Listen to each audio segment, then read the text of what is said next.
Welcome to 50/50 Books, the book review podcast where the books are split in two, and figuring out just what is going on is a toss-up. I'm Taylor. And I'm Jonathan. This time we are reading Lakelore by Anna-Marie McLemore. And I think we can get right into this one. It's not the longest book we've read for this podcast, which has maybe been kind of a nice change. Do you have initial feelings so far as we hit the not quite midway point of the book, Taylor? Yeah, we definitely went a bit short deciding the halfway point for this book, mostly because we had to guess based on how many chapters there were. So, sorry about that. Initial feelings, I don't know. I feel like this one is hard to tell. Like, it's not bad by any means, but I'm not, like, super invested still. I will say it's probably one of the more interesting books we've read because of, oddly said, like, everything going on with the characters, I suppose. Yeah, I have to say, like, I feel similarly in that it is definitely one of the more interesting books we've read, and I'm interested in it mostly because it's quite different. Mm-hmm. The genre is different. The way the story is developing it's on the slower side, despite being a short book, but still, like, yeah, there is kind of enough, like, little stuff going on that you're like, I do want to know more, even if I couldn't tell you, like, what I anticipate to be the main plot of the storyline in the long run, you know? So, yeah, I've been enjoying the act of reading it so far. I'd be curious to see where it goes. I'd be shocked if this one disappoints, but I'm also not looking for a groundbreaking either. Yeah, I think when I, like, talk so often about me liking character-led stories, this is kind of what I mean. Yeah, there isn't a lot going on in the plot. It is just the characters kind of experiencing things and going through their own experiences. So maybe I'm keeping my expectations low on purpose so I don't get hurt in the second part. But yeah, not necessarily groundbreaking, but I think it will still be a good experience. Exactly. And that's kind of what we need, honestly. Yes. Certainly not everything needs to be groundbreaking, and I think most of the time we just find that's not the case anyway, right? So Yeah. would you call this book a coming-of-age story based on what we have so far? Probably, yeah. I mean, they're in the age range. They are coming into themselves. Yeah. We can talk about this more, like, throughout, but obviously they have their own issues they need to work through. So in the anticipated end of this book, in which they do kind of not necessarily solve their problems, I don't think they can. That's impossible. Yeah. But, like, learn new ways to deal with those issues and problems and ways in which they have to live their life. That would be a coming of age in my head. Yeah. I feel like sometimes it's hard to determine whether or not, like, I feel like a lot of YA kind of also just fits into coming of age. So I'm like, oh, when is something just a YA and when is something a coming of age? And this also doesn't really feel like a YA in typical fashion either, even though it's about young adults. So, so I guess let's start off talking a bit about, since we're already kind of doing it, the writing and style of the book. Not that I have a whole lot to say, but one thing that's notable here, of course, is that they mostly alternate between the two characters. It's not 100% consistent. There's been one exception so far, and I did peek ahead. There's more. And I kind of felt, at least in the first half of the first half, that the alternation, it didn't make 100% sense to me. It made some sense. Like, we were able to see a bit from both characters early on, but the story felt mostly like it was about Bastián, and we were getting a lot more of Bastián throughout the first parts of the story. It kind of balances out later on, but I'm still kind of left feeling like Bastián is the actual main character of this story. Yeah, I mean, as somebody who attempted to write a book with alternating POVs, keeping it consistent throughout is usually a bad choice. I should really fix that, because you then have to tack on chapters that feel emptier. Like, I think the reason a lot of the lore chapters so far have been very short is because we haven't gotten to what's going on with lore, right? Which is why it feels so tilted towards Bastián. They are giving us context about the world and, like, how they're living their life. Lore is still playing catch up, kind of, because they're in the midst of moving. But yeah, like you said, peeking ahead, we do kind of settle a bit more, but yeah, straight out alternating chapters, it's rough. It's rough. It's dangerous, but it makes a lot of sense. Like, I feel like a lot of folks, when they, I don't know, envision writing a book, if that is the thing that they want to do, kind of want to play with this idea. I don't know if this is more common now than it used to be, but I just feel like, I don't know, like when I in high school, when I was like, ooh, like I'm interested in writing, and boy, was that a different time in my life. Like I had this thought too of like, yeah, like alternating characters is a really cool idea, and I do think it's a cool idea, but I do think it's a little harder to execute than I gave it credit for seeing it in action. I think keeping it to like a very strict like alternating schedule, I guess that's not the word, but we'll sit with it. Yeah, is tough because sometimes characters won't have anything to say, but they have to have something to say. Yeah. So you kind of just have to force a chapter out of it. This does break that structure, which I think is the way it should be done. But yeah, I feel like in books, we kind of got that in a different way when all the YA writers started writing in like the male's POV, like a secret book. Like it happened with Twilight and like Divergent with 4. Like, and now I feel like most books, maybe I shouldn't say most books, but I feel like romances and like other books will have the alternating POV. We just read a book that basically had alternating POV with Tuesday Mooney. Like unstructured, but yeah. I also think it makes writing easier because you don't have to be, unless you're writing third person omniscient, like it can be hard to get a character's point of view across indirectly without getting inside their head. It's a lot more difficult. So having multiple POVs or alternating POVs, I don't want to say it makes it easier. It kind of makes it easier, though, because you can justify why characters are doing certain things, and you don't have to leave it up to audience like interpretation. It also allows you to stretch out word count so much easier, just from like that perspective. And for this book, I think it's nice we have the two characters. I think they fit well together, but this is a short book, right? Mm-hmm. If we had just one main character, it would be even shorter. Right. And this style, it's kind of prosy, but it doesn't fit well in a wordy way.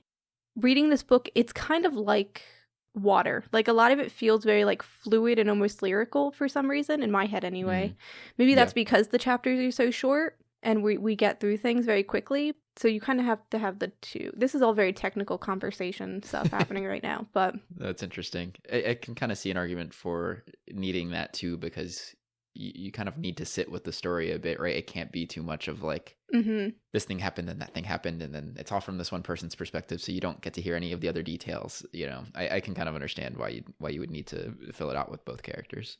Yeah, and I mean thematically, like going back into the content of the book, I think it wouldn't have fit what I think is going on in the story for there to be one main character. Because I think the problem is we're dealing with two people who kind of are very solitary. So thematically, it also makes sense. Sometimes thematically, you don't need the multiple characters, as we've seen. But I think for this one, it makes sense. So one other thing I noticed, and this is maybe from me listening to the audiobook, was, you know, I feel like everyone in middle school, high school got this English lesson that was like, stop using says for everything or asks for everything, like vary it up. And I didn't care, you know, even a little bit about those lessons. Like, and I get it, you know, I get having some variation, but usually what that turns out is like some really artificial use of other words in their place, right? Like, right? Like, did we really need to say interrogates? Like, it's not like you're just looking for another word, right? And so I've never cared, especially reading a book in text, like when that happens, like when there's a lot of says. But let me tell you, listening to this audiobook, it was driving me bonkers. And I think it might have just been specifically the person reading for Bastián that I had noticed this on. I bet you it happened in the lore chapters too, but like it was a lot of like, I said, they said, I said, and it was like, it was just too much. I don't know if you caught that at all. Yeah, no, like there is discussion being had with like, do you use other words or do you just use says? Like people are I think at the point now where it's like, just use says, just use asks. Like you shouldn't change it up so much, because when you're reading the book, you skim over things. Like you might catch the name of who's speaking, but you don't actually pay attention to like those small words as much. So yeah, in the text format, I didn't notice. I wasn't paying attention. Yeah, I still think that's the way, right? Like I think when people are like, it's not so interesting to use says, it's like, yeah, but the interesting part of the story isn't in that part. It's not in the says or the asks or interrogates or whatever, you know? It's all the other stuff. And using other words, it can be beneficial, right? Like sometimes you should. Like if you really need like people to understand how your character is speaking, it makes sense. But a lot of the times that should be implied.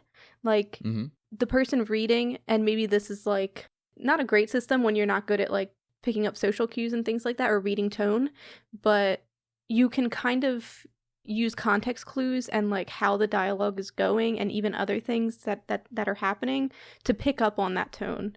I think that's part of the implication of reading is dealing with those kind of implied things. Yep. I think in dialogue, that's usually what we're looking for when somebody drops a says or just doesn't say anything. Like, how do you know somebody is speaking? Because there's two people in this conversation and somebody else just spoke. Right. Like you're inferring what's going on, right? Yeah. I almost think that's what those sections needed in this book. And, you know, credit to the author, they weren't writing an audiobook, right? They were writing a book. And so I think when things transfer over to audiobook, it's not always, you know, pretty because it wasn't necessarily designed for that. And I don't even think that necessarily needs to change, right? Most people are going to read the book, and people who are listening to the audiobook deserve to get it as it was written. So it all makes sense to me, but it does almost feel like, I would have enjoyed those parts a little bit more if it was just implied alternation between dialogue. And then on the other hand, I'm like, well, then that leaves it to the person reading the audiobook to be good at their job to distinguish the two voices that they're speaking in. So there's all sorts of complications, but it's an interesting part of transferring between these two media. Yeah. So, all right, let's get into the story itself, the characters themselves. We have Bastián and Lore, both non-binary Latinx characters, both with, I think, different neurodivergent characteristics as well. Let's maybe start then back when they met originally. And before we even get too deep into this, I was pretty confused about when this happened, and I only found out by reading the panel in the front of the book, like the book flap, where it's like 7 years ago, Bastián and Lore met. It's like, oh, okay, cool. This is the timeline. But I'd be curious to hear your understanding of what happened. Well, they did mention in the actual book that I'm it was sure like they did, 7 but I years must ago. have just thrown it out, you know? Yeah. So Bastián, I guess, was just there hanging out. That seems to be something they do. Yeah. Before we continue, you would know this, but non-binary, okay. But specifically they, them pronouns. Yes. So Bastián was just there hanging because they're very interested in the Lakelore. Whatever's going on with that lake. Apparently they know it exists. Even at that age, I think that's what was implied, but they're the only one that has experienced it. And Lore was there because of a field trip, is what I understood. A weird field trip. I don't know what they were doing there. Yeah. But that's fine, I guess. I forgot that it was a field trip, honestly, yeah. Because it's confusing to think about what would even lead them to be at that specific spot. And also, like, why is Bastián there during the school day? I don't know. It's just, like, very confusing. Yeah, I wasn't sure at first if they were, like, in the same school and they had just never met, but no. Lore goes to a completely different school district. So that was a little weird. I also got confused because I think it was kind of mixed in with the story of them punching that guy, right?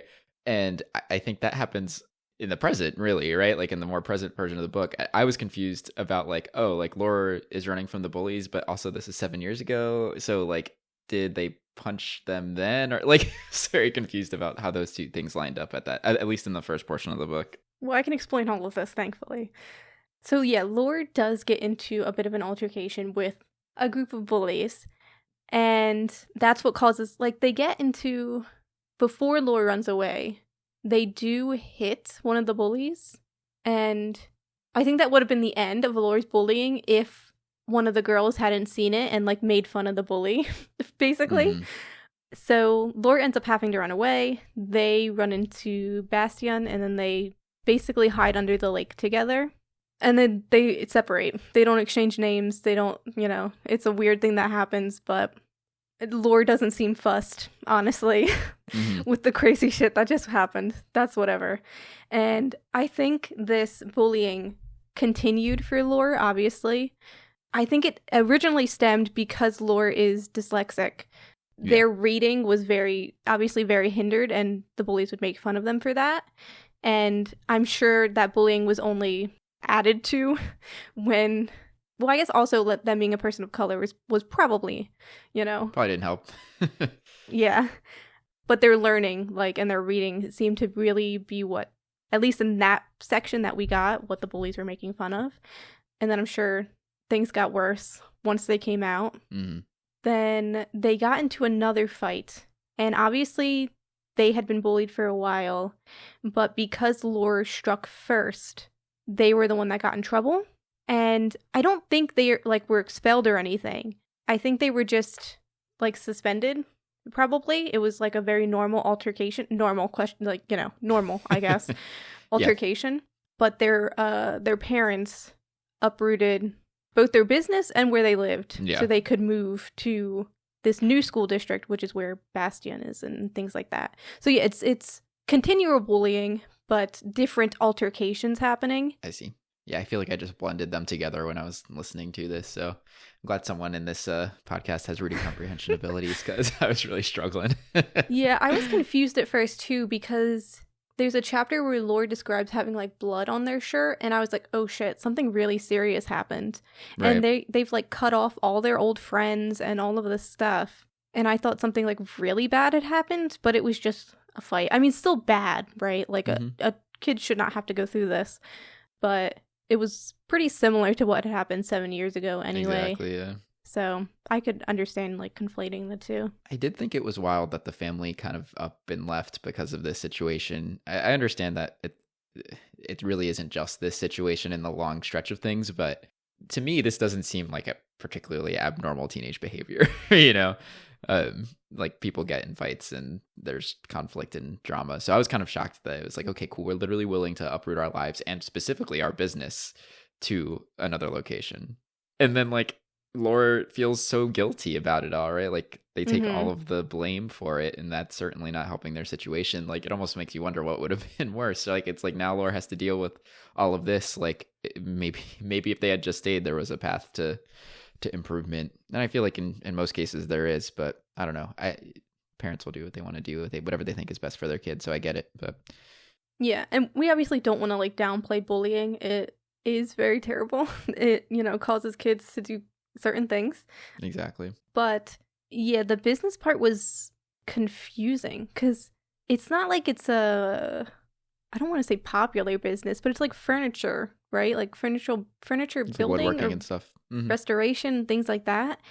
That seems so difficult to just gather and move somewhere, because I feel like you have to rely. You need like a new space and everything for that thing. And you need to rely on like customers, right? You probably have like a network or like a set of regulars, I guess.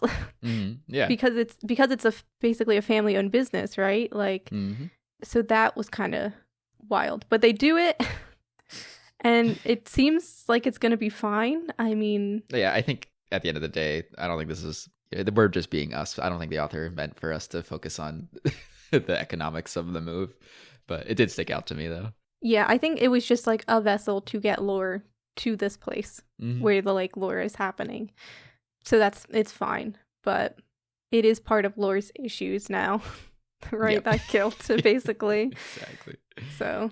Let's maybe talk about that specific portion where Bastián and Lore, I guess, briefly go under the lake. This doesn't really get detailed, right? Not really. It's just kind of like it happens, but it does kind of trigger everything else. I also think this is the moment that triggers Lore choosing their name, right? Yeah. They see the Lakelore sign and they choose. Also, was the sign like a sign about the Lakelore, or is this lake called Lore? I think the sign is called Lakelore. Okay. If it had other information on it, I don't know. I don't remember. But yeah. Because I'm like, you know, Bastián kind of makes like a big deal of like, oh, like everyone used to know of the Lakelore, right? So I was like, oh, is this that? Or I don't know. Maybe I should just go back and read it again to make sure. But yeah. I mean, speaking on that though. Yeah. This was a mythos that people knew about, apparently, that there's a world under this lake. But it's fallen out of fashion, belief, whatever you want to call it. And I think that makes sense in my head. But now Bastián is basically the only person that can see it, knows it's real, and seemed to know even before the meeting with Lore. But now it is something they share with Lore. Yeah, I got the idea that because they were already doing the Alebrijes before, that they've been interacting with the lake. Is that right on the timeline? I don't know, actually. I think even before they knew to send the Alipodijes there, they were going to that lake, is my assumption. Okay. And they knew about the I can believe Lakelore. that. Yeah. Especially if they managed to learn about the Lakelore from like their parents or something like that. That would make sense. Or from the brother, which I have suspicions about. So I guess, yeah, the one question that this brings up for me is if it has been out of fashion, and it seems like there's this implication that, or not even implication, I think Bastian maybe even says it, like you just have to believe it in order to see it, right? It's got like a Polar Express thing going on. Like if you believe in the Lakelore, then you'll be able to see the world under the lake.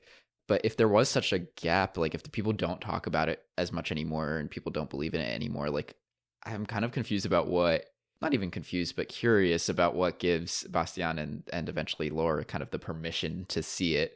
If it's even permission, or if it's more like an active choice from the lake, which is also an option. But like why just these two characters, and why that long after it's fallen out of fashion? I mean, that is the question. Yeah. I can't really think of an answer. They do have a suspicion that the lake is like more of an active character than it seems. I could believe that. Because, I mean, the lake isn't just like a place. Like, it does things, right? Like, it brings the Alipodijes to life and things like that. Right. So, it has a lot of power. And it's also being, like, fed, question mark? These emotions from these children. So, maybe it does choose. I mean, this might touch upon, I guess, what's going on in my theories, but like, does the Lakelore just appear to people who need it? Yeah. And who know about it, right? Because Bastian knew about it seemingly before the 7 years and was able to take Lore with them. So because they needed that spot, it appeared, and it's been appearing for Bastian continuously. And now it's reaching out more to kind of hide them, I guess. Right? Like, not necessarily in a bad way, though. It's reaching out to them for something. Mm-hmm. And I have ideas about that, but we can talk about it later. Oh, okay. Yeah, I was going to say, I'm starting to form a theory here. So, yeah, well, let's come back to that then. But it's interesting. Yeah, I think it has some, like, emotional thought, I guess, is the best way to put it. Mm-hmm. Maybe because of what it's being fed, but also it just might be that way, to be honest. Yeah. Shall we specifically discuss Bastian first? They are the main character right now. Yeah, effectively so. So there's a few things we can get into with Bastian. I guess first thing we can mention is that Bastian is experiencing ADHD, and definitely we're seeing a lot of the internal monologue that's coming with that, and particularly maybe some self-doubt or low self-esteem relating to some of the things that come with that. Mm-hmm. Like, one thing that sticks out to me is having to deal with instructions for the needles and remembering how to take medicine and things like that, which I think are not uncommon when you are experiencing ADHD to have some struggles with. I know my brother definitely has had those struggles in the past, and particularly like not communicating with those when those struggles occur.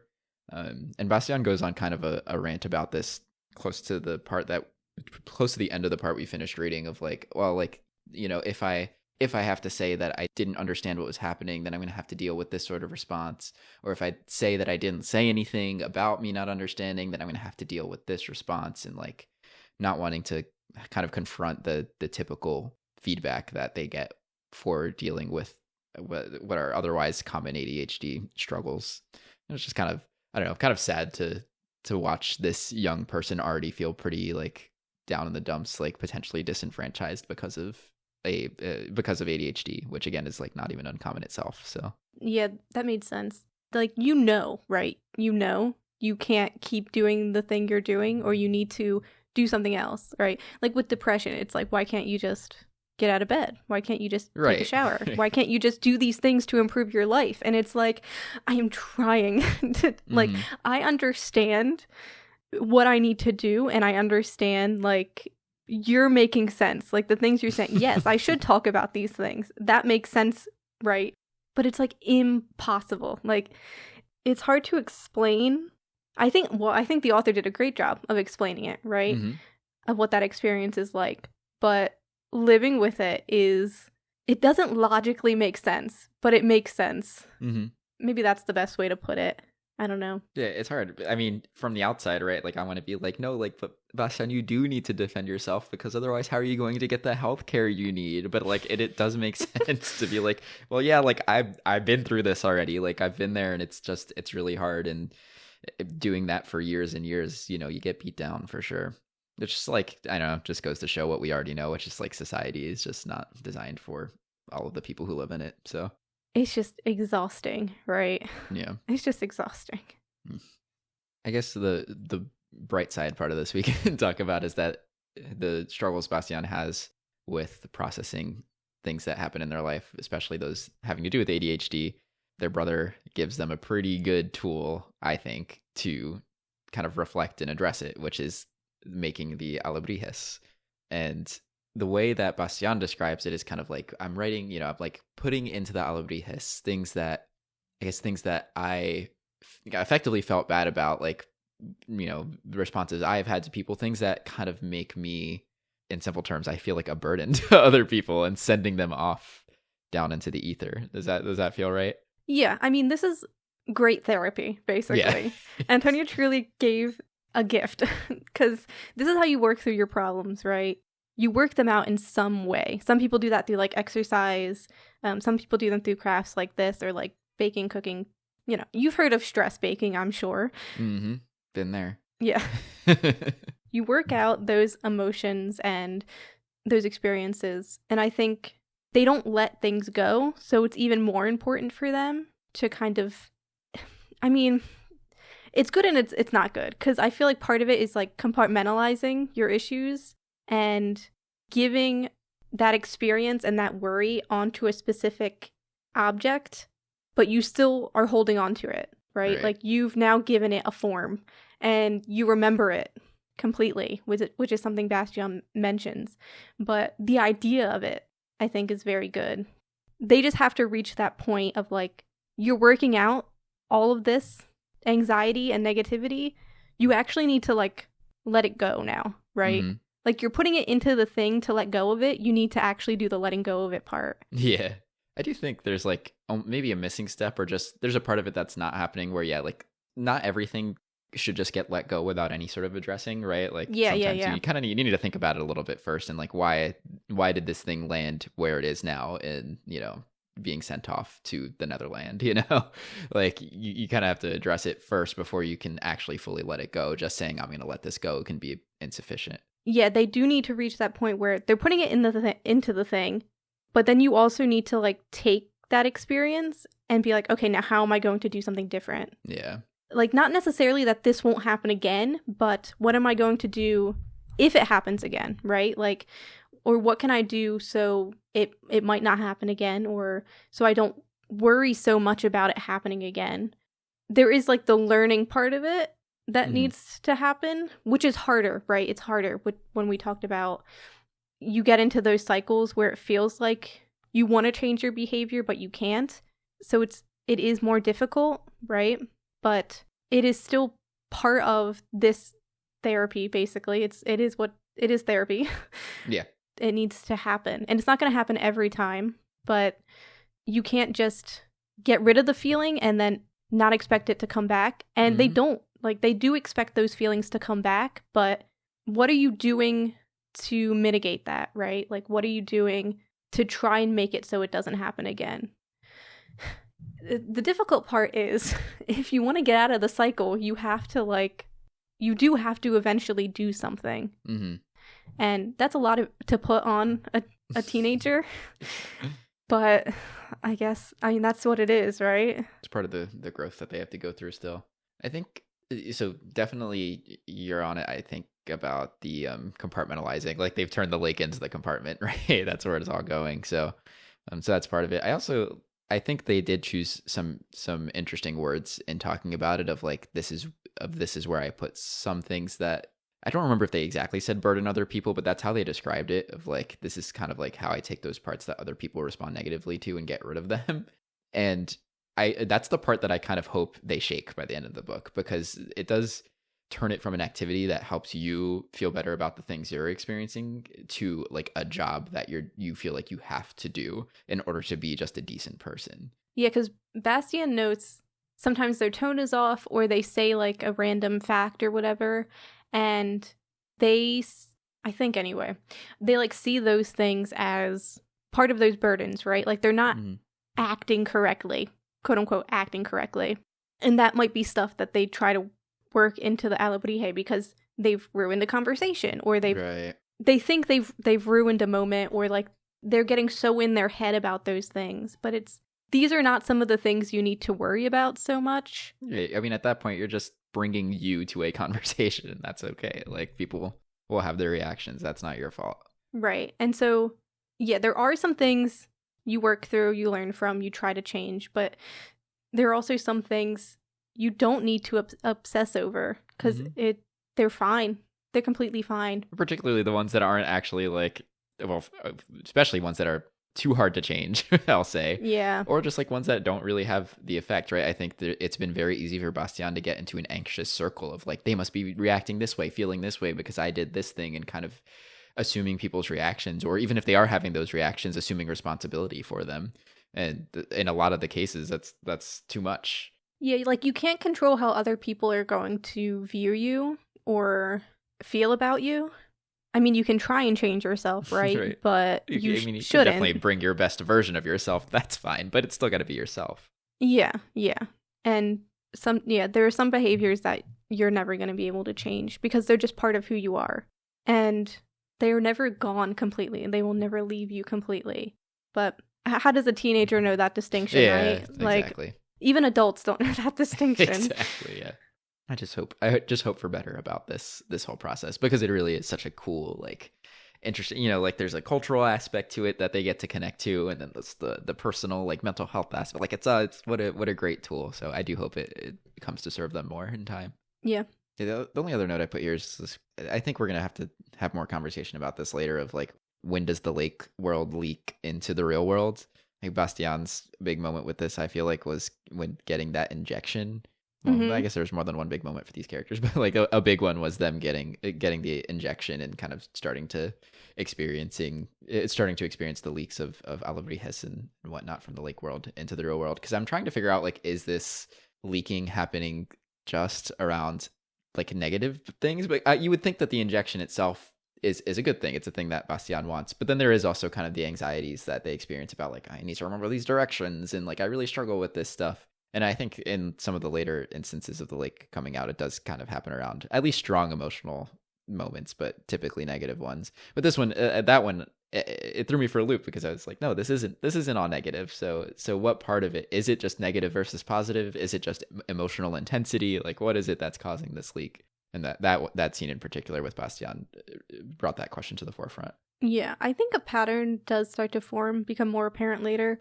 I think it ties into part of my theory, but the injection, the testosterone injection, it is kind of like, I think Bastián is worrying so much about the instructions, like already knowing they're gonna have trouble with it, but it's also connected to like their gender identity. So I think it's more so attributed to negative things, but in general it's about like the parts of them that are true. Interesting. And like that idea of there's a lot of hiding going on, I think. I think that's a good point. There is kind of like a secret keeping aspect to the story that hasn't gotten the limelight, but is definitely happening. Yeah, so I think it's around those types of moments where characters feel like they need to hide things, or they're still not as comfortable in themselves, which is when the lake kind of appears, which I think could still be contributed to like the tee shot happening, but I think in this scene it is more so about their concerns about having to do the injections and things like that. But I think you could argue for both if you really got into it. But yeah, well, we can explore that more with more of the story later on too. We can go ahead and move on to Lore. We did talk a little bit about Lore already with the fight and moving and meeting Bastián, but we can get into more of the details, such as how Lore initially finds Bastián. I guess not initially. So they kind of meet again as teenagers and do this whole "how can I find you again" thing, and don't seem to have cell phone numbers or anything modern to find each other. So that Bastian is like, meet me at my job, I think, right? Yeah, I mean, to be fair, they do have phones, but Bastian is like, there's not enough time to exchange phone numbers. Like, Lore is in such a rush because before getting into any of that, Lore is late for an appointment. Right, that's right. They have an appointment with this, I think it's like a learning therapist type of person. Yeah. I mean, I think it's both because of the fights Lore was getting into and also because they do have dyslexia. Mm-hmm. So they're late for that. They also have a lot of anxiety about that appointment, which is kind of when we see the lake for them. So again, kind of like a negative, worrying thing going on. Then, yeah, Laura ends up at I don't remember why they go to the lake. Oh, probably because they see the lake and they're confused. So they go to the lake. Mm-hmm. That would make sense in my head. And Bastian's already there, and the lake is like rising there and being weird. I think because both of them are together and also worried about what's happening with the lake. Bastian probably more than Lore. Lore is late, has to run off. They absolutely cannot exchange phone numbers. So yeah, Bastian is like, meet me at my like copy job. Right. And that doesn't happen because Lore is late for their appointment, but they wait anyway and they basically get the last slot. This was some fun behavior here. I'm sure the people in the office were like, alrighty. I'm just going to stay here just in case there's an opening for the next seemingly several hours. I actually really liked it. I thought it was a good way to kind of give us insight into Lore's character, but in a fun way. Like, obviously, we know they're a little bit probably headstrong. Like, they're not afraid to fight back. But in this case, like, that headstrong behavior coming through again, but in like I'd say in a positive way, I think.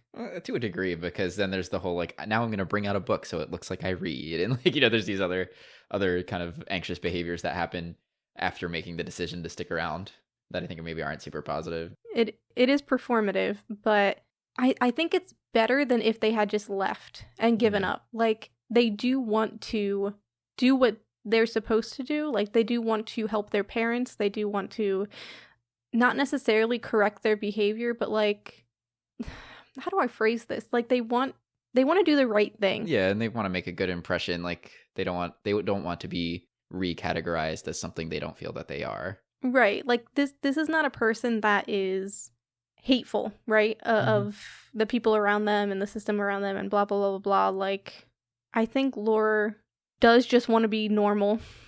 And I mean that in, like, you can still have all these differences, but, like, normal is in you just kind of live your life and fit in, not because you are trying to fit in, but, like, it's so hard because I'm not meaning normal in, like, you're acting the way people expect you to act. Just, like, normal is in you get to live how everybody should get to live.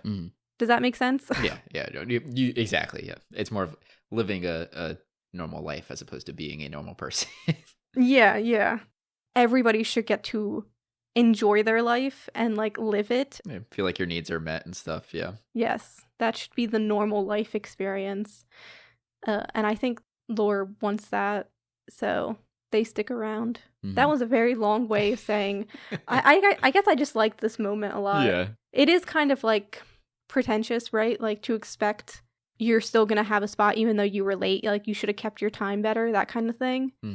There was also the moment where Lore notices the lesbian flag and then reveals their flags and is like, maybe some queer family stuff can happen here. That was funny, actually. This one was interesting because I low-key get this, where it's like the whole point of having pride flags, on your clothing or pins or whatever, at least in the way I think about it, is, the pride part, which kind of requires that you let other people take that in, right? Like, you kind of, like, other people have to see it in order for it to truly be pride, whether or not that anyone else has to see it, but there has to be the chance that someone might, right? But on the other hand, I get this, right? Like, I'm pretty choosy about where I wear certain pride things, right? When I'm getting off at certain airports or, staying in certain places, I'm like, maybe I'll tuck that one away. So it made me reflect a little bit more on what it means to have visibly queer things on your person, and when we choose to do those things, and kind of a reflection too on how it's still not really safe to wear those things everywhere. Yeah, because it is, like, circumstantial. Like, having the lesbian flag is, they're obviously in a place in their career where they can have that, and having it is, I don't want to assume, it's probably, but I'm going to assume, it's probably not so much about their pride. They probably are very prideful. That's good. Great. Love that. But more about what we get to see with Lore, right? Like, this is a specialist that probably deals with children mostly. Right. So having the flag out is more like, not that all lesbians are like this, but it is more likely that Lore will be accepted and understood at least to some degree, which is why they feel comfortable showing their own flags. So, yeah, sometimes it's not so much about your own pride, but like providing the safe space, right? Absolutely, for other yeah. people. I did that when I was a teacher too, right? Like I had pride flags in my classroom, not just to be like, hey, I'm gay. Like I don't, like, doesn't actually matter to my kids, right? But like to be like, this is a safe space for you, for those of you who feel like you need someone who can talk to you about that. So I get that. Yeah. I'm thinking more on just the Lore side of like, yeah, like I can just understand default hiding it until it feels like a moment where you can show it. Yeah, probably also because of like the bullying they had to experience. Yeah. It like definitely makes sense. But I feel like this is another good way in this book in which we kind of see queer found families, I guess, forming. Like this is more obviously like a, I don't know if their relationship will ever get that deep, but I think Lore having actual trust in this person and being truthful is like a good startup. But just the idea of queer families and how they can form, we talk about it more in Bastian's chapters, I think, that idea, but this is a more subtle way of that, I think. It gives Lore a bit of a chance on this too, because there is kind of an implication that they've been through this kind of stuff before, which would make sense with the dyslexia, and like ended up kind of going down a sour route. You know, they became the kid that behaved this way, was able to do this thing or not this thing, and I think kind of it's like, oh, like this person might actually be able to see me as like a whole person instead of just, you know, what they think I can and can't do. Especially because they do make pretty specific comments about like feeling like a lot of pressure around this because they're a non-binary Latinx kid, right? Like that they're going to have to perform a certain way to even be seen as the person that they are. So it does give that sort of turning a new leaf look to it. Yeah. Oh, we also get in this, not necessarily in this first specialist meeting, I think, but in one of them, we get how Lore works through their own issues. Well, works through, quote unquote. They have, like, I think they're, like, little tiny, like, paints you would get from, like, a home improvement store, basically. Because they really like the paint swatches and, like, the weird-ass names all of them get. And honestly, mood. I love that section, too. Yeah. But they kind of put their negative experiences, emotions, or, like, anything they're working through kind of in those paint cans. They're not making anything like Bastian is making, but they're storing something, right? Like it's another physical storing of something going on. So because the lake is acting weird, which we can talk more about the lake acting weird later, but because the lake is acting weird, they brought the paint cans and they're planning to kind of do what Bastian does and like let go of those colors into the lake and see if that solves the problem. Newsflash, doesn't. Right. But we do have two characters who basically are storing, I don't want to say working through the problem in the same way because they're not, right? Like Bastian's physically making something. I think Lore more than Bastian is compartmentalizing, right? Like they're finding containers to just store things in. Literally bottling them up, yeah. Literally. But it is interesting they're kind of doing the same thing. It kind of makes me wonder if there's like a 1-to-1 here, like, oh, this, you know, pink blush color, you know, I got this one because this thing happened. You know, like I kind of wonder if it was like, here is the baggage that aligns with the, you know, mental, emotional baggage that I experience or have from things that have happened in my life. I wonder if we'll get more details on that, or if that'll just kind of not matter. Just because it seems so literal. Yeah, I mean, I feel like you would have a lot of paint cans if you were doing it 1-to-1. That's fair. Okay. Do we want to do lake lore? Yeah, we could definitely talk more about the lake, as though we haven't already been doing that. But so yeah, we kind of already mentioned it coming up, or like it expanding past the lake during certain emotional moments. I guess I'll phrase it that way. The one that I wrote it in here too that was weird was like there was one in like a washer, like some sort of laundry machine or something. Yeah. I forget what was happening around that moment, though, to understand what would have instigated that. I mean, not the washing machine moment. Lore does hear, like, that laugh that comes up. Oh, yeah. I think the first time, it's when they're thinking about their binder. I was wondering if this was a voice of the bullies or something like that. Yeah, I was wondering, or thinking, because Lore tries to, I think, take it back to the lake, I think is how it's described. So I'm wondering if it is just, like, the lake. Mm-hmm. At first I was like, oh, are we getting some sort of villain character in here? Like, who's doing this evil laughing? But then I was like, well, we have some villains and it's the bullies. But So yeah, the washer incident happens. Lore's trying to remember when they came to the lake, I think. They're also thinking about the laugh they heard and mentioning it sounds like they were hearing it through water. And then also a brief note wondering if they came here before because of a wedding. So it could be because they're thinking about, like, the laugh and the lake, or it could be because of the wedding stuff. Like, they're not necessarily super anxious during this moment, but, I mean, Flower Girl in 2, Ring Bearer in 1, those are very, like, gendered usually. I mean, one of them is literally called a Flower Girl, right? And Ring Bearers are usually, like, boys and stuff like that. So it could just be thinking about that. Or they're worrying about the lake in general and trying to remember something. So that's causing anxiety. Yeah, I don't know. It doesn't feel like any one of those is the strongest. Yeah, it might just be a case of, like, because they're thinking about the lake and almost calling out to it in a way, it's appearing to them. Yeah, that I could see. It almost gives it more spooky vibes than it does, like, all the other anxiety and concern parts. I mean, this might be an instance mixed with the fact that Lore got their name here of Lore actually having almost a tighter connection to the Lakelore. Bastian's been able to see it for a long time. You know, they dump their trauma there, that whole thing. But in a lot of stories, there's power in a name, right? Mm-hmm.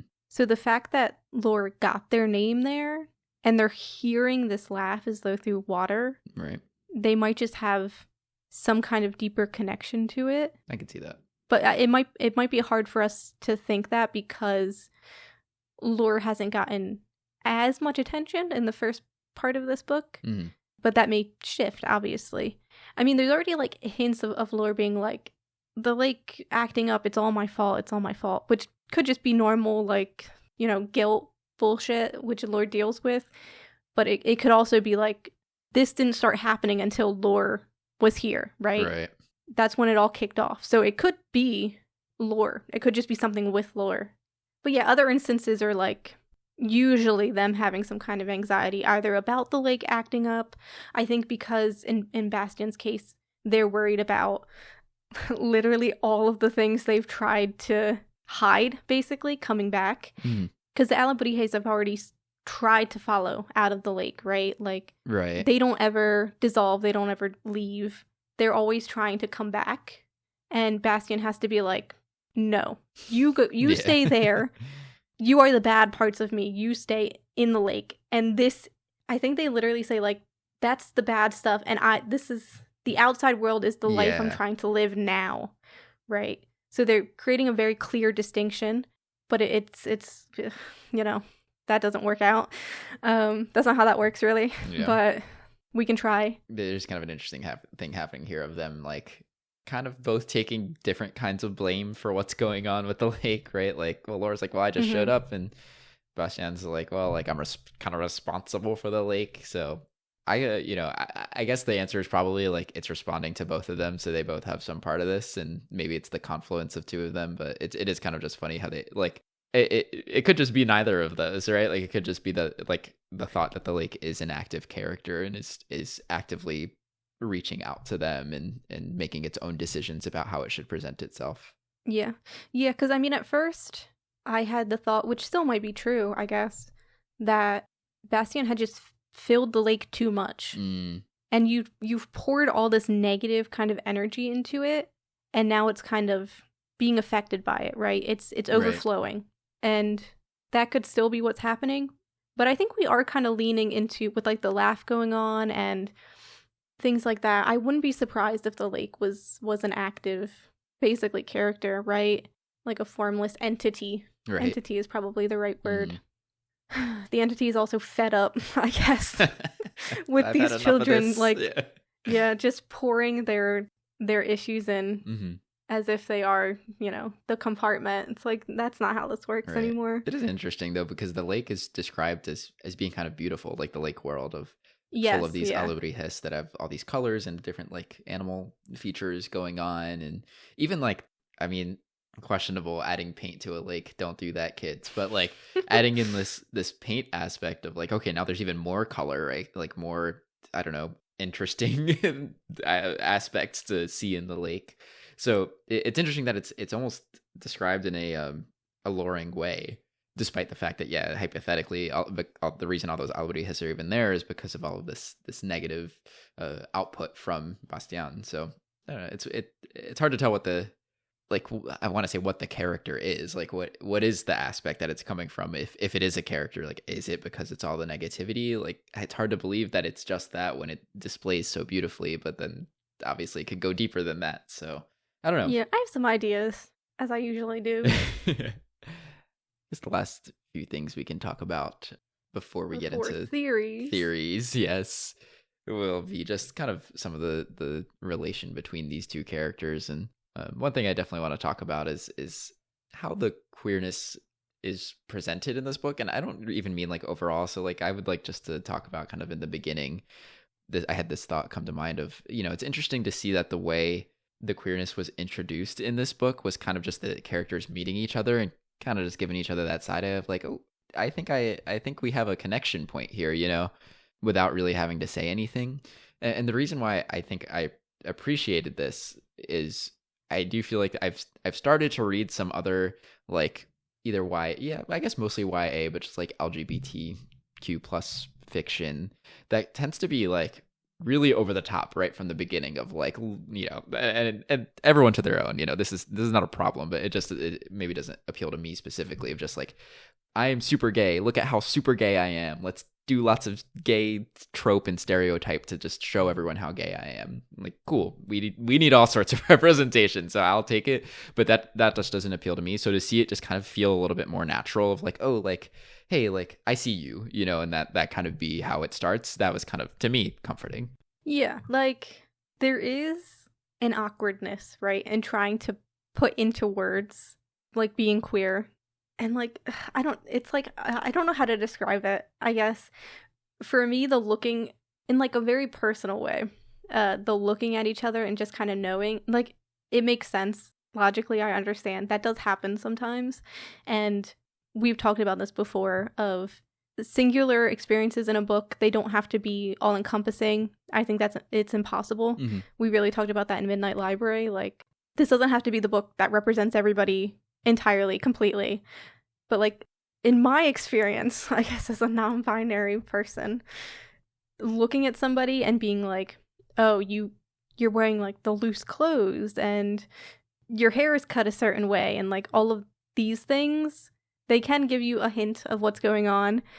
But part of the reason I didn't come out as non-binary is because I didn't like that, right? Like being non-binary, basically, from what I saw and experienced or whatever, it was basically just like another gender, right? Like, this is how you look like a boy. This is how you look like a girl. This is how you look non-binary, right? You got the bob and you wear certain clothes and like you do all of this stuff. And that's what it means to be non-binary. So like, I think it makes sense in the book. And obviously the author is non-binary and this experience is fine. But I was like, is this okay? Mm-hmm. And obviously it is okay. It's somebody's experience. It's fine. But I just had to like, I had my own issues coming into it, I guess is how to phrase it. I hear you. Yeah. Which is a good thing. Mm-hmm. Like every experience is going to be different. But I think it's okay that people desire kind of a diversity of experiences and representation in this way, right? Kind of the way I'm complaining about other popular gay fiction. Like those are just as valid. And I've really come to appreciate, especially in my adult life, that being gay, of course, looks so different for so many people. And the way that people find mm-hmm. community is very different. For some people, maybe those behaviors are even intentionally so they can find community, right? So there's, and coming from a community that's had to be, for so much of its history, clandestine about it, like it all makes sense. Like the various ways in which we all represent ourselves, it just all makes a lot of sense. And it's all valuable for their own experiences. So, but yeah, it's like, on the other hand, I don't really see a lot of this kind of more casual side, and that's why I feel like I liked it. Like it felt like a representation of how queer people interact with each other that I experience, that I didn't see show up in gay literature, as though like I've gotten the chance to experience tons and tons of it, but at least from the popular things that I've been able to interact with, that part has been different. Yeah, like in my head, it's a lose-lose either way, right? Yeah. Because you either have a moment like this, which grates against my own personal experience, but that's my own personal experience. I'll put up with it. Like, it's fine. It's like not that big of a deal, right? For me. Like, I'm obviously fine with it now, but the other option is what? The characters verbally are like, I'm non-binary. I go by they, them. And it's like, that is worse, probably. Yeah. Because that doesn't, like, that doesn't happen, right? I suppose it could. It probably does in some scenarios, but it's so awkward. As, like, somebody who is living that experience, there is no instance in which I guess, other than when I came out, like, to you and to our friends, right? Yes. There is no instance in which I have just gone up to somebody and been like, I'm non-binary. I go by any pronouns. Like, that doesn't happen, I feel like, in a conversation. And it just doesn't suit. It just doesn't feel right. Like, this at least does feel right? Because there is kind of a weird phenomenon, which gets mentioned in this book, where queer people kind of just congregate, right? They gather, yes, without even realizing sometimes. And is that based on looks? Maybe sometimes, but it's like it is a weird thing that happens, isn't it? Yeah, I do think it often does happen on either looks or like kind of signaled behaviors and things, and that it tends to leave out a section of queer folk. So I kind of get what you're saying, because not everyone is kind of like dressing a certain way or trying to say certain things or express a certain behavior to in order to find that grouping, and then that kind of makes it a lot harder for you. Like, I feel like that's something I, especially like, I don't know, in college experienced a lot, where I felt like maybe my behaviors didn't fit in with what was considered like the norm for queer folks on campus, and so it was kind of harder to create that community. At least, and that's not 100% true. Like, I had plenty of queer friends in band and stuff, but at least when we're talking about like people whose like their social activities were like hanging out with queer people, they were involved with like the LGBTQ plus center on campus. Like, you know, that was kind of its own group where like I felt like that I don't feel like I was able to signal like the way that they were looking for, like, hey, I'm queer too. Like, I would like to like consider interacting with you, you know, because of that. Yeah, it's all complicated. Yeah, the issue is like. And I think this just comes up naturally with labels and, you know, all of the things we've done to kind of define what it means to be queer in different ways. We have created borders, right? Like, this is what it means to be gay, to be non-binary, to be a lesbian, like, and I feel like we are kind of getting looser with it, but there is still going to be people that are like, you're not acting gay enough. You're not acting non-binary enough. And it's like, okay, well, how do you do that, I suppose? But it is something that happens. Or like trans people who they're not feminine enough. They're not masculine enough. And like, are you actually trans or are you trying to be non-binary? It's like, gender, right? It doesn't make sense. But exactly. We have people like policing other people. Absolutely. And yeah, so it's like, it is kind of double-edged like that. Like these scenarios where you kind of just can feel it, you get the vibe, they make sense, they do happen, but like to your point, sometimes that means you do leave people out, or people feel like they're not included because they're not acting gay enough or they're not acting queer enough. But I mean, how do you solve that? Right? Yeah, I mean, I guess how you solve that is you stop assuming everybody is straight and cis. Yeah, but we are not at that point yet. I suppose it's a long-term project. Yeah.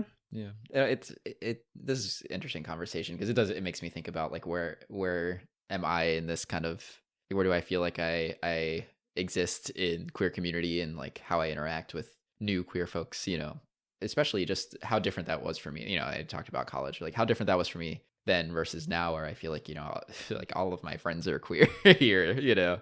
It just it shows up in different ways throughout my life. So this is a cool reflection to have. Yeah. I guess some other things worth talking about, especially when it comes to like writing a queer story, was I also found it really refreshing that we had two, you know, Latinx main characters who are both non-binary and had supportive parents. Like, whoa, what, huh? Like, that is not something like, I think generally the thing that's making me feel positive about the queer representation in this book is that it almost feels like a bold thing to do, to not make your queer characters have to deal with parental issues and like, I don't know, just like they're going through some traditional issues in being queer and people of color and non-binary and presenting that way even, like, but to have just parts of it that are normal, like my parents, they just support who I am. This is not a topic of conversation. They support me choosing a new name, like, you know, all these sorts of things that I think anyone else telling this story might think, oh, like these things are in real life right now really complicated for kids who are going through this. So therefore I have to write my characters that way. And this author did not do that, which was nice. Yeah, I feel like in this, the gender identity of these characters, it's not the main point, right? Because there are things happening that seem huge, right? Like getting to change your name and getting testosterone shots is crazy, especially depending on where you live, extra crazy. Yes. And the fact that the characters are just able to do these things and like their names are respected. I mean, unless you're an asshole bully, but we don't need to think about that. It is just part of the story, which is sometimes what queer stories lack, because I agree. You have the coming out stories and like the cliche in which, you know, the parents don't accept, blah, blah, blah. And we get a lot of those. I think when we think of queer media, we think of those coming out stories, but that is not this, right? This is coming of age, but not because they're queer. It's like for other reasons, right? Yeah. They get to just be queer. Yeah, it feels very light, like airy almost, which I think kind of fits like the fluidness of this book.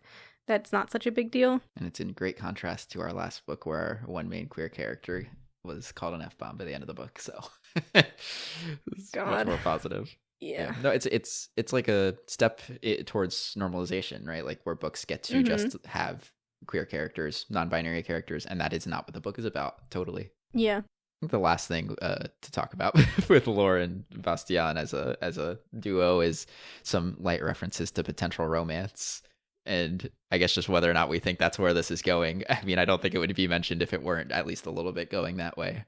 But there hasn't been a lot of like actual like romantic development between the two characters. I mean, it's hard to tell. Like, there are things that happen that could be romantic, right?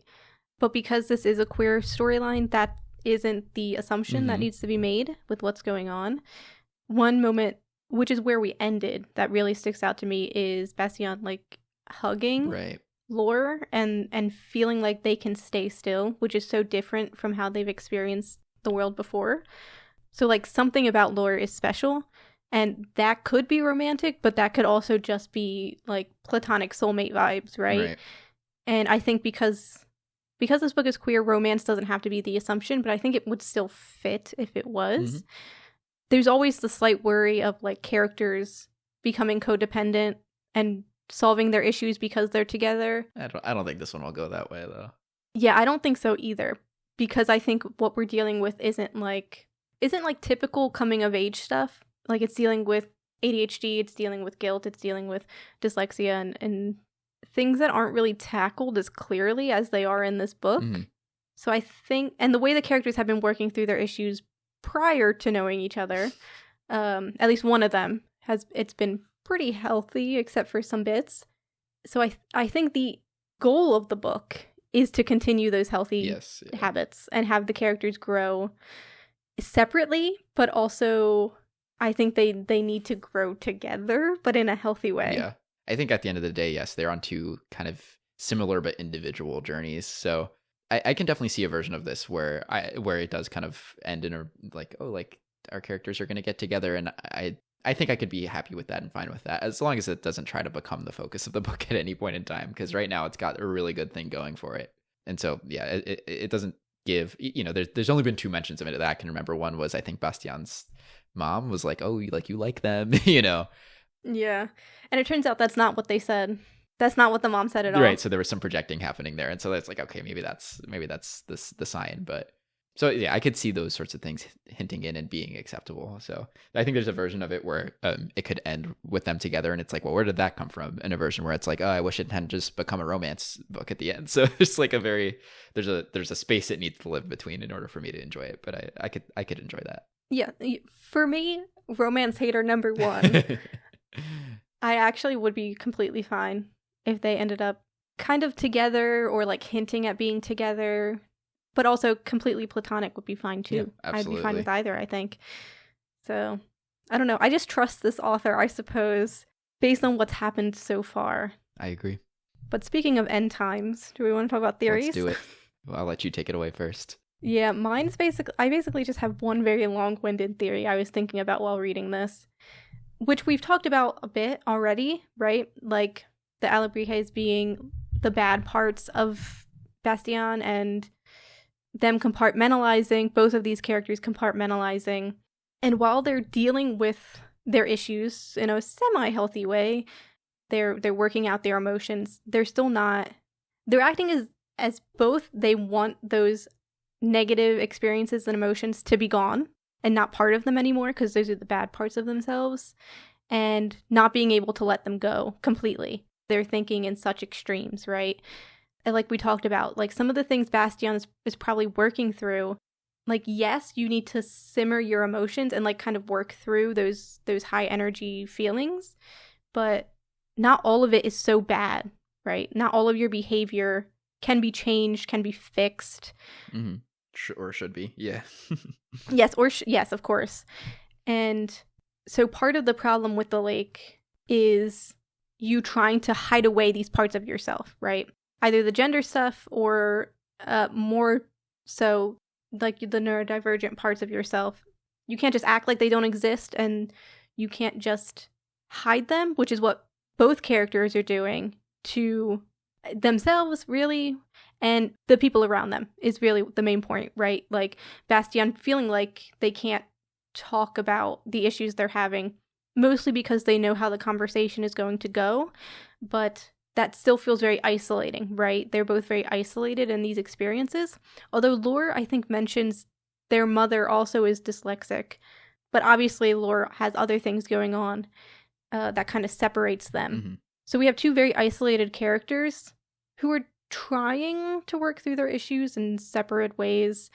So basically, I think the lake reaching out is both saying, you can't keep hiding these things and like trying to brush them under the rug, like literally under. Some of it you need to deal with. And bringing them both together, it's kind of like sometimes you need to ask for help or you need somebody to support you. And that's not a bad thing. So I think that's why Bastián knew about the lake, and I think that's why Lore got their name from the lake, because they are meant to not support each other to the point where they can't exist without each other, but kind of this lesson of it is okay to ask for help. Like, it is okay to get support from people. You're not being a burden by doing that. I think burden and like guilt is a very big thing in this.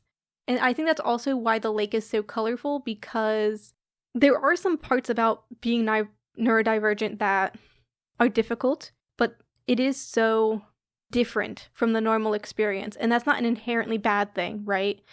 There's a certain, when you think of, how do I want to describe this? In other media, sometimes when you see the normal life, right? The 9 to 5, the capitalist whatever life, you get kind of that dull, gray, like boring, negative experience, but that's the life you're supposed to have, right?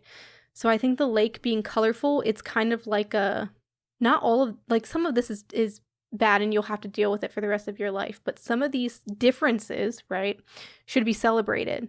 The differences of people should be celebrated, and there's something very like colorful and beautiful about that. And the fact that it's the Alebrijes and like they're an amalgamation of different things, right? That is kind of the human experience. We are many different things, and sometimes it's going to be difficult to live that way, but it brings a certain color and beauty to your life to be different, and that is its own kind of pride, I guess. Right. This is kind of similar, right? To like the fact that pride flags are so colorful. Like there's a certain beauty in that.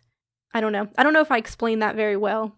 It's a very this kind of symbolic theory, I guess. It's hard not to theorize about this book on the abstract side, honestly. Yeah, but I think it's basically them needing to accept those parts of themselves, right? And also attached to the idea that they can do it together. And it's okay to do it together, which we kind of got a hint of with the found family queerness aspect. Like, we've accepted that, right? That sometimes you, as a queer person, need other queer people around you. that part I think is easy to accept you need help in that dynamic, or like accept that people in that are like you in that regard will take care of you. That sense of community. I think for mental health, it's a lot harder because it feels so isolating, and your experience can make you feel alone because it's going to be slightly different. But there is a sense of community in that too. And I think this book is kind of attaching those two ideas together. Does that make sense? I think so. Yes. Okay. It's very lofty. I feel like I'm talking like in very lofty ideas. I have a concrete question to ask you related to your theory. Yes. Given the process they may have to take to get to the end of that journey, do you think that it ends with the lake kind of not having this fantasy world in it anymore? Do you think the resolution of this kind of also eliminates the Alabri and stuff, or that they still get to exist? That's a good question. The lake is an entity. At this point, I think the lake is an entity. So I guess that's also a theory. Mm-hmm. I think it will always be colorful because I think it was colorful before Bastián and Lore knew of it. I think it has always been, or it was always intended to be, a space for the people that needed it, right? Mm. In regards to the Alabri, though, theoretically, it could be like, if they do figure out, okay, like we need to let these things go, or address them, or whatever it is that they need to get through, like, just because the Alabri were sent down there to handle those things doesn't mean that that's like the only reason that they maintain existence. And I think you're right to acknowledge that the lake sort of fantasy world existed way before Bastián did. So those things, they might live beyond them. Yeah, because it might be like it could go two different directions. Like it could actually dissolve the Alabri because they are paper mache, right? Like the water could just actually dissolve them, and then that's a form of letting it go. That's kind of destructive, though. I don't know if I like that. But it could also be like the impact we leave behind on the world, right? Just in reality, every day, we impact something. And so Bastián and Lore, they're kind of dumping their problems, but it's not necessarily all negative. Like they are trying to work through their issues, and I think so they are also impacting the world under the lake. And so that doesn't necessarily need to be destroyed. It could just be the Alabri are like, okay, now we live here. Right, yeah. We don't need to follow you back up anymore. Like this is where we are. Kind of freeze them. Yeah, they've just changed the ecosystem of the lake by being part of it in a way. It could also be a good way to acknowledge that even when you do address these things and, quote, let them go, that they're still a part of you, right? And you don't actually like literally forget them. You like they're still a part of you that has that in there, and it's just more of how you respond to it, like how you let that integrate as a part of you or not. Yeah, because it's a part of you, and it's also going to affect how you are a part of the world, right? So it's, in my head, it wouldn't ever leave the Lakelore either if we're seeing the Lakelore as like how reality should be lived. Right. Yeah, okay. It's a very symbolic ending to the book. I don't think like a lot will happen necessarily. Yeah. But this seems to be a more like character internal situation going on anyway. So yeah. Well, I can introduce some theories that are maybe on the more concrete side then. That's great. Yeah, this is awesome. Like I like the level that you thought of this at. Some of the things I'm thinking. So I my first one is one that you've already mentioned, which is I do kind of think that the lake is a being, like some sort of entity or whatever. I don't think it is just like I think it's already kind of clear that it's not just something that exists because of Bastián or Lore or anything, right? Like it has existed beforehand, but it does feel like more than just a place. It does feel like maybe they are, being pulled in for a reason, like attracted to the lake, and that the lake is trying to make a point, as opposed to just reflecting back what's happening in their own lives. I do think there's a reason for it. So that makes me think that there is some active choice, and that the lake maybe will, ideally by the end of the book, give them some signal that is the case, that it is more than just a place, but that is also a being. Mm-hmm. The second thing, and this is maybe more of a stretch, is I think my theory is that Bastián's brother also has seen this world, and that is part of why the Alabri thing even started, and that's why he introduced it to Bastián. So I'm thinking, because there seems to be this not fully worked out relationship between Bastián and their brother, that there's an option for that to develop into, okay, like I know about the Alabri like coming to life on the lake, and like I know about the lake, and Bastián, like the thing that Bastián is confronting is holding back their experience with the lake and Alabri from their brother, who they have now perceived as being kind of a normie, and like having this traditional family and like not feeling so connected to anymore. Yeah, the brother is interesting. I haven't given it much thought, but there is something between him and Bastian, like some kind of tension going on. Maybe some tension that the brother is not really privy to also. Yeah. That could be the case. Well, yeah, because Antonio like wants to see Bastian. Like they ideally would like to hang out at some point, but Bastian seems to be the one putting it off.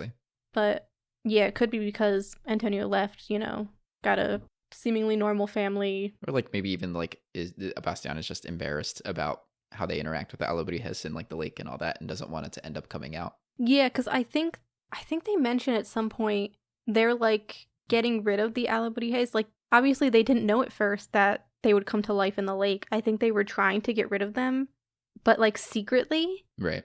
Because they had trouble destroying them any other way.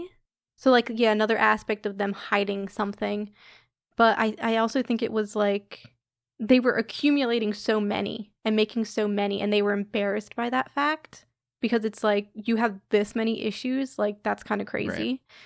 But the brother confuses me because he seems chill as hell. Right. I think he is chill as hell, to be honest. Yeah. And we know Bastian and like does a lot of kind of overthinking and maybe a bit of projecting. So yeah, that one thing I feel like I'm still missing here is it seems Lore has a secret that they want to share, but I don't know if it's like just that Lore has this history with bullies and a fight and all that stuff that Lore hasn't really shared with Bastian, I don't think, or if there's something we don't know that they need to share still. That is also a good point. Yeah, because they released the paint and then things seem to get worse.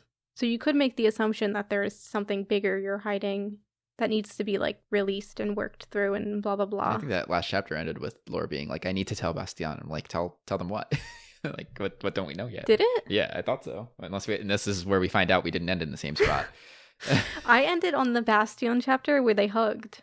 Did you read more than that? I thought we ended on a Lore chapter. No, we stopped before the Lore chapter. Oh, okay, so I probably read one more than you. Whoops. Yeah, I didn't follow our honor, our before, not up to but not including rule. And I think I read that chapter. Okay. I mean, it didn't change too much, to be honest. But, I mean, I could infer that there was probably something else going on, but you just have confirmation. Yeah, that exactly. Something else. Yeah. The confusion is less on whether or not there is something and more on just if it's something we don't already know. There's something that happens when you finish, when you stop reading halfway where you're like, okay, just like you have to remind yourself this isn't where the author intended you to stop reading and start talking about it. So just remember, it's like we're not at the end of the book. So it could that sentence could mean something big or it could mean something very basic. Yeah. I feel like the assumption would be it's something big that we don't know about yet. Like narratively, I feel like that's the assumption you could make. But I can't think of what it would be. My first thought would be, oh, it's when they had blood on their shirt, like something happened. But we know what happened for that, right? It was the fight. Unless it's a twist and those things aren't connected. Right. Well, at first when I didn't realize that, like, there were two fights, like I thought, oh, there's something, whatever Lore was running away from is the thing that we don't know still, but we do know. So unless it was a lie. Yeah. I kind of just want to think it's the fight stuff, but that feels too simple. I agree. I don't know. I don't have any solid ones for that one, unfortunately, but something to look out for. Yeah. We will obviously finish this book next time. Thankfully, we don't need to know how many chapters to finish it.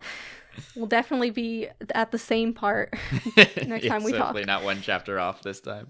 That would be crazy if I just stopped one chapter before the end. All right, so next time it's the finish.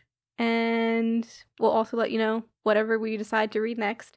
But for this, as always, if you have your own thoughts, your own theories, or if we've made any kind of mistake, which we greatly apologize for, you can let us know on the Twitter, 5050_books. And I can think of nothing else to say. I think that's it. Awesome. Bye-bye. Bye-bye.